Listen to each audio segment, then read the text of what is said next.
आप सभी का स्वागत है हमारे YouTube चैनल पर। आज हम क्लास 8 की प्रश्नावली संख्या 7.2 को हल कर रहे हैं। सवाल नंबर 1। देखिए, हमें यहाँ पर दिया गया है कि सेल है और सेल के दौरान एक दुकान अंकित मूल्य पे 10% बट्टा देती है। देखो, सबसे पहले ये देखो सेल, हम काफ़ी बार बाज़ार गए, हमें सेल काफ़ी बार नज़र भी आई होगी। ठीक है, तो हम वहाँ पे सेल में आपने देखा चीज़ें सस्ती मिलती है। क्यों मिलती है? क्योंकि वहाँ पे जो भी प्रिंट रेट अंकित, यानी जो प्रिंट रेट है अंकित मूल्य, उस पर 10% का बट्टा को इंग्लिश में बोलते हैं डिस्काउंट। क्योंकि कुछ चीज़ें हम इंग्लिश में समझते हैं और कुछ चीज़ें हिंदी में समझते हैं, यानी कि हमें डिस्काउंट मिलता है। तो आप सेल में चाहे गए हो चाहे नहीं गए हो, पर आपने एक चीज़ तो देखी कि सेल के अंदर चीज़ें सस्ती होती है। क्यों? क्योंकि जो उसका प्राइस होता है उस पर कुछ डिस्काउंट मिलता है। तो यहाँ पे बताया कि एक दुकानदार ने अपने जो भी सामान था उस पर 10% वो डिस्काउंट दे रहा था। अब सामान क्या क्या एक व्यक्ति ने लिया? एक तो 1450 अंकित मूल्य, यानी प्रिंट रेट 1450 था, उस वाले प्राइस का एक तो जींस लिया और 2 कमीज ली, और कमीज में प्रत्येक का मूल्य था 850। 2 लिए तो सीधी बात है 1700 हो जाएंगे। तो टोटल जो सामान लिया है ऑलमोस्ट इन्होंने 3000 से ऊपर का सामान ले लिया। तो ग्राहक को कितना भुगतान करना पड़ेगा? क्योंकि डिस्काउंट भी तो मिलेगा 10%। तो देखो, सबसे पहले तो आप कहीं भी सामान लेने जाओगे तो डिस्काउंट तो बाद की बात है, पहले तो ये देखा जाएगा आपने क्या क्या खरीदा है। तो इस ग्राहक ने खरीदा है, पहले तो एक लिया था जींस पैंट। तो सबसे पहले हम लिखेंगे एक जींस का, पहले तो प्रिंट रेट ही देख लेते हैं कितना, फिर हम देखेंगे कितना लेस हुआ। तो जींस का प्रिंट रेट है 1450 रुपये। फिर इसी प्रकार कमीज, तो एक कमीज का कितना था?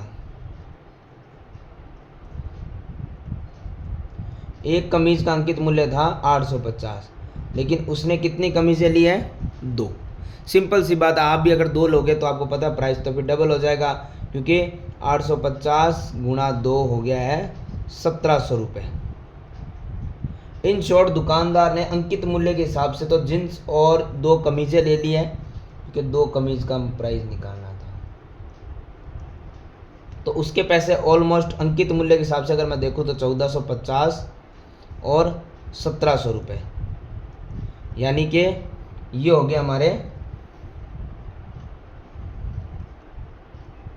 3150 रुपये ने अंकित मूल्य के हिसाब से तो लग गए हैं। लेकिन अभी वो जो सेल है उसमें 10% डिस्काउंट भी तो मिलेगा। तो अब हम देखते हैं कि ये तो हमारा था कुल अंकित मूल्य, जितना उसने जो भी सामान था अंकित मूल्य के हिसाब से इतने रुपए दिए। अब अंकित मूल्य पे क्या था? डिस्काउंट। अंकित मूल्य पर क्या मिला? 10% का क्या मिला? डिस्काउंट, यानी कि बट्टा। याद रखना, बट्टा डिस्काउंट ही कहलाता है। ठीक है, तो अंकित मूल्य एक्चुअली था कितना? हमारा अंकित मूल्य ने टोटल उसने 3150 रुपये प्रिंट रेट के हिसाब से सामान खरीदा है। अब उस पूरे पे उसे 10% की क्या मिलेगी? छूट। तो 10 और प्रतिशत जब भी हटाते हैं तो बट्टे में क्या आ जाता है? 100। जो भी कुल मूल्य होता है उसके गुणा में जितना भी परसेंटेज दिया हो 10-20 वो लिखेंगे, और परसेंटेज को जब भी हटाते तो बट्टे में 100 आता ही है। तो यहाँ देखो 0 से 0, 0 से 0 क्रॉस हो गए। अब क्या बचा है? 315 गुणा 1 से करेंगे तो कितना आएगा? 315 रुपये, यानी कि टोटल इतने रुपये तो उसके छूट में चले गए। अब एक चीज़ देखो, 3150 प्रिंट था, 315 का उसके डिस्काउंट मिलेगा। डिस्काउंट का मतलब तो आप समझते हो कि कभी भी कहीं भी जाओ, अगर डिस्काउंट कभी ना कभी आपने लिया होगा या समझा होगा, डिस्काउंट ग्राहक को मिलता है, यानी कि उतने रुपए कम हो जाते हैं, यानी 315 रुपये कम हो जाएंगे। तो कितने बचेंगे? भुगतान कितना करना पड़ेगा ये बताए ना। तो देखो, सिंपल सी बात है, जो अंकित मूल्य प्रिंट है उस पर जो डिस्काउंट आपका बट्टा है वो लेस कर दो। तो 3150 प्रिंट था, उसमें से 315 का बट्टा मिल गया, तो माइनस हम करके देख लेते हैं कितना मिलेगा।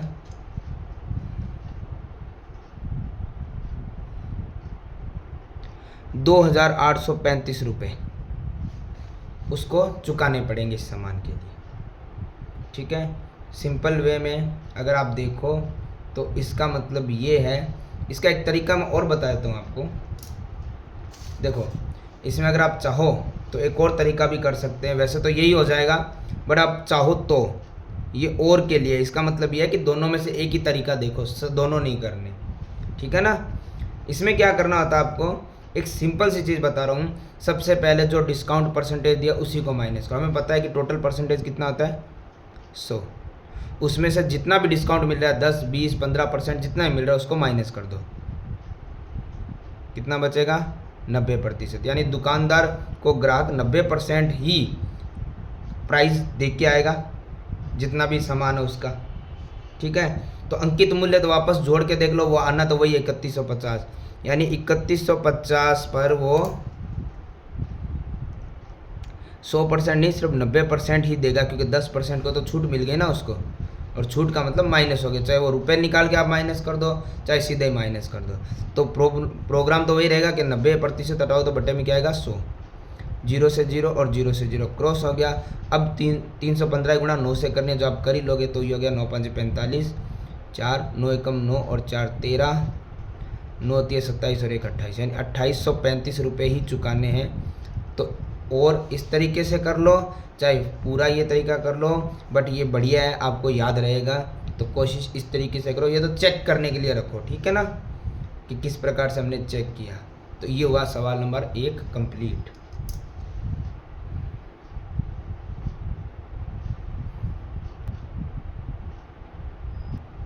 सवाल नंबर 2। सवाल नंबर 2 में हमें यहाँ दिया गया है, एक टेलीविज़न का मूल्य दिया गया 13,000 रुपये और इस पर 12% की दर से बिक्री कर वसूला जाता है। देखो, पहले तो कुछ चीज़ें समझ लो आप। देखिए, एक तो जैसे मैंने डिस्काउंट बताया, तो ये जो टोटल सामान होता है उसमें माइनस होता है, ये ग्राहक का फ़ायदा होता है। ठीक है ना।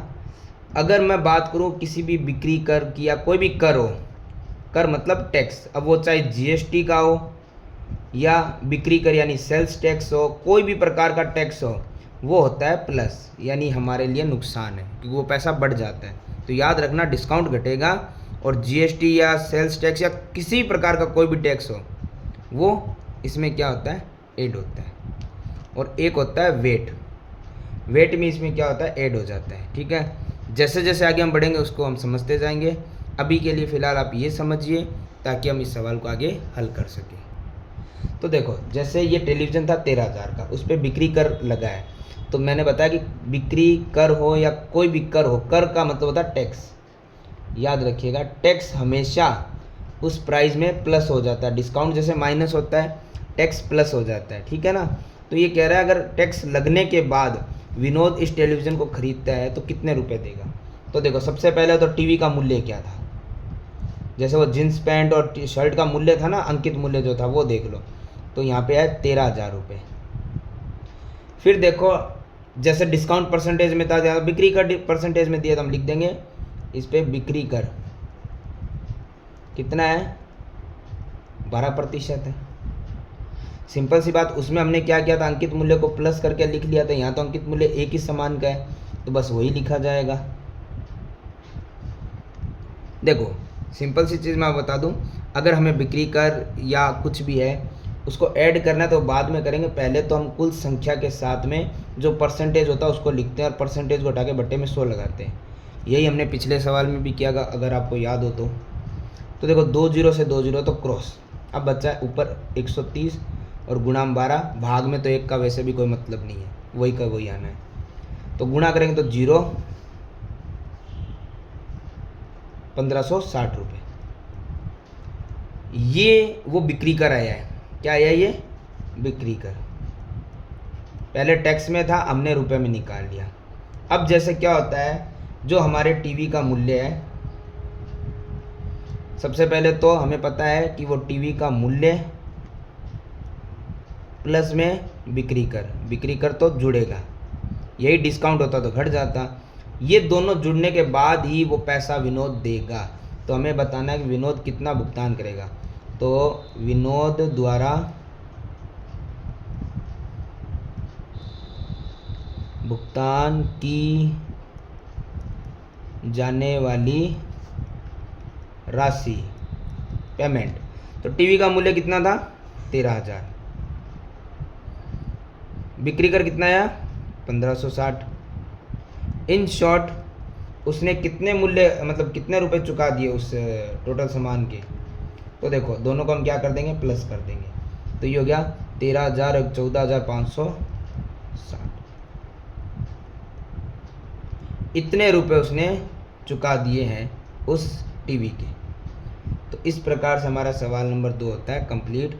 इसको भी आप चाहो तो चेक कर सकते हो कि 100% में 12 को हम प्लस करते हो तो 112 से सीधा निकाल लो, पर उसमें ज़्यादा आप कंफ्यूज मत हो, सिंपल तरीका ही देखो, ठीक है। बस ये ध्यान रखो कि हमें कभी कोई भी मूल्य दिया जाए, एक से ज़्यादा तो उनको प्लस कर लो, सिंगल है तो लिखा, परसेंटेज किसी का भी हो गुणा में लगा के परसेंटेज को हटाएंगे तो बट्टे में 100 आएगा। ये काटापीटी गुणा भाग जो भी होता है वो करेंगे, और जो भी वह है अगर डिस्काउंट है तो वो टोटल से माइनस हो जाता है, अगर कोई टैक्स है तो वो प्लस हो जाता है।